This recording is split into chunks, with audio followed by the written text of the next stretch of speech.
नमस्कार, मी ॲस्ट्रो गिरी. आज आपण घरामधले आपले जे वयोवृद्ध लोक असतात, म्हणजे आई-वडील, आजी-आजोबा, सासू-सासरे किंवा घरामधले जे ज्येष्ठ असतील, ते बराच काळ जर आजारी असतील, तर घरातल्या सगळ्याच लोकांना काळजी वाटते, हो की नाही? मग अशा वेळेस त्यांच्यासाठी काय उपाययोजना, औषधी उपाययोजना तर आपण करतोच.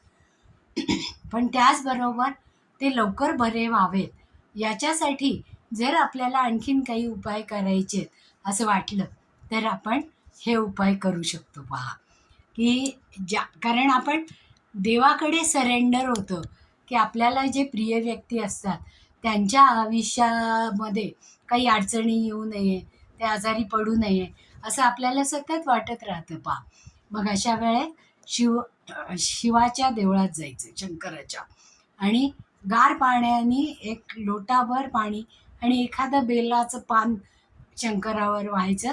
त्यावेळेस प्रार्थना करायची की आजारी माणसाचं नाव घ्यायचं, त्याचं गोत्र सांगायचं आणि त्याला लवकर बरं वाटू दे. औषधी उपचार तर आम्ही करतोच आहोत, पण आमच्या या उपायांनी आम्ही तुमच्याकडे हे मागणं करतोय की या व्यक्तींना लवकर बरं कर आणि त्यांना होणारा त्रास हा लवकरात लवकर कमी होऊ दे.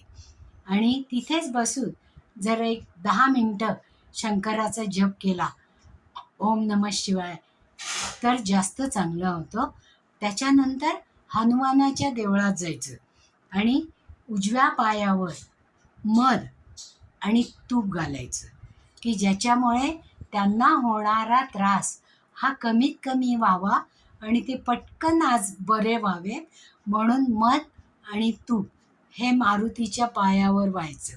मारुती हा चिरंजीव आहे पहा, आणि मारुती शिवाचाच अवतार आहे.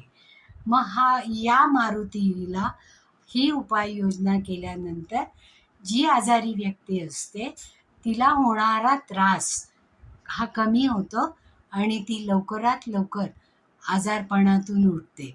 तर हा तोडगा करून बघायला काहीच हरकत नाही का? तर आपण ज्यांना कोणाला अशा काही अडचणी येतील त्यांनी जरूर हा तोडगा करून पहा. धन्यवाद.